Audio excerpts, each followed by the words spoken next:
Luke chapter 12. In the meantime, a crowd of many thousands had gathered, so that they were trampling one another. Jesus began to speak first to his disciples. Beware of the leaven of the Pharisees, which is hypocrisy. There is nothing concealed that will not be disclosed, and nothing hidden that will not be made known. What you have spoken in the dark will be heard in the daylight, and what you have whispered in the inner rooms will be proclaimed from the housetops. I tell you, my friends, do not be afraid of those who kill the body and after that can do no more. But I will show you whom you should fear. Fear the one who, after you have been killed, has authority to throw you into hell. Yes, I tell you, fear him. Are not 5 sparrows sold for 2 pennies? Yet not one of them is forgotten by God. And even the very hairs of your head are all numbered. So do not be afraid. You are worth more than many sparrows. I tell you, everyone who confesses me before men, the Son of Man will also confess him before the angels of God. But whoever denies me before men will be denied before the angels of God. And everyone who speaks a word against the Son of Man will be forgiven, but whoever blasphemes against the Holy Spirit will not be forgiven. When you are brought before synagogues, rulers, and authorities, do not worry about how to defend yourselves or what to say, for at that time the Holy Spirit will teach you what you should say. Someone in the crowd said to him, "Teacher, tell my brother to divide the inheritance with me." But Jesus replied, "Man, who appointed me judge or executor between you?" And he said to them, "Watch out. Guard yourselves against every form of greed, for one's life does not consist in the abundance of his possessions." Then he told them a parable. The ground of a certain rich man produced an abundance. So he thought to himself, "What shall I do, since I have nowhere to store my crops?" Then he said, "This is what I will do.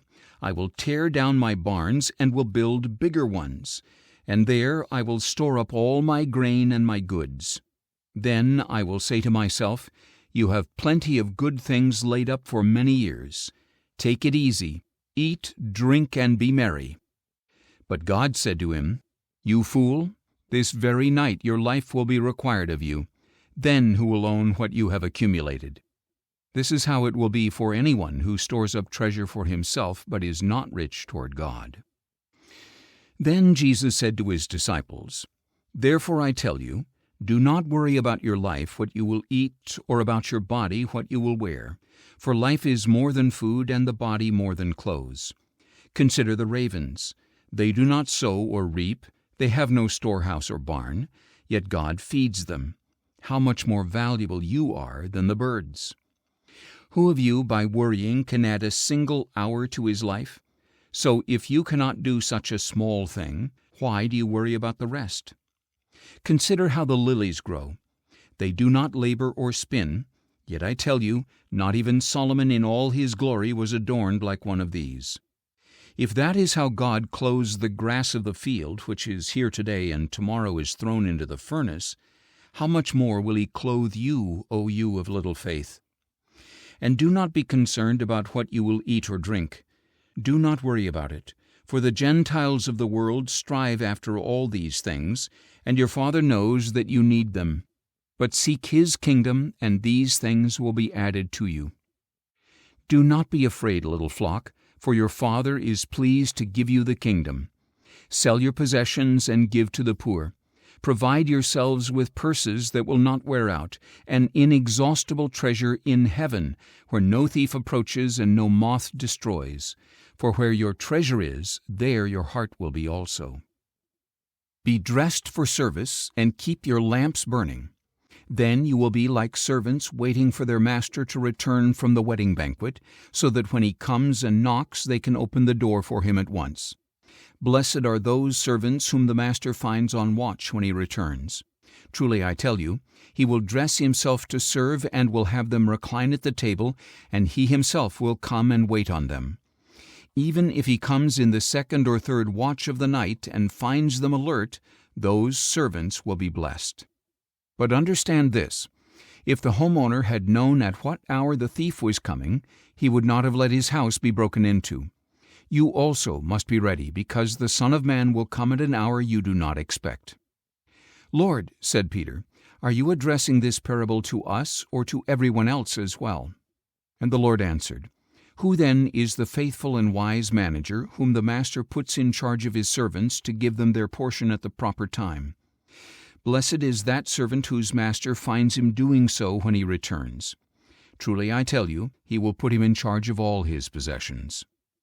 But suppose that servant says in his heart, 'My master will be a long time in coming,' and he begins to beat the men servants and maid servants, and to eat and drink and get drunk. The master of that servant will come on a day he does not expect, and at an hour he does not anticipate. Then he will cut him to pieces and assign him a place with the unbelievers. That servant who knows his master's will but does not get ready or follow his instructions will be beaten with many blows. But the one who unknowingly does things worthy of punishment will be beaten with few blows. From everyone who has been given much, much will be required. And from him who has been entrusted with much, even more will be demanded. I have come to ignite a fire on the earth, and how I wish it were already kindled. But I have a baptism to undergo, and how distressed I am until it is accomplished. Do you think that I have come to bring peace to the earth? No, I tell you, but division. From now on, 5 in one household will be divided, 3 against 2 and 2 against 3. They will be divided, father against son and son against father, mother against daughter and daughter against mother, mother-in-law against daughter-in-law, and daughter-in-law against mother-in-law." Then Jesus said to the crowds, "As soon as you see a cloud rising in the west, you say, 'A shower is coming,' and that is what happens. And when the south wind blows, you say, 'It will be hot,' and it is. You hypocrites, you know how to interpret the appearance of the earth and sky. Why don't you know how to interpret the present time? And why don't you judge for yourselves what is right? Make every effort to reconcile with your adversary while you are on your way to the magistrate. Otherwise, he may drag you off to the judge, and the judge may hand you over to the officer, and the officer may throw you into prison. I tell you, you will not get out until you have paid the very last penny."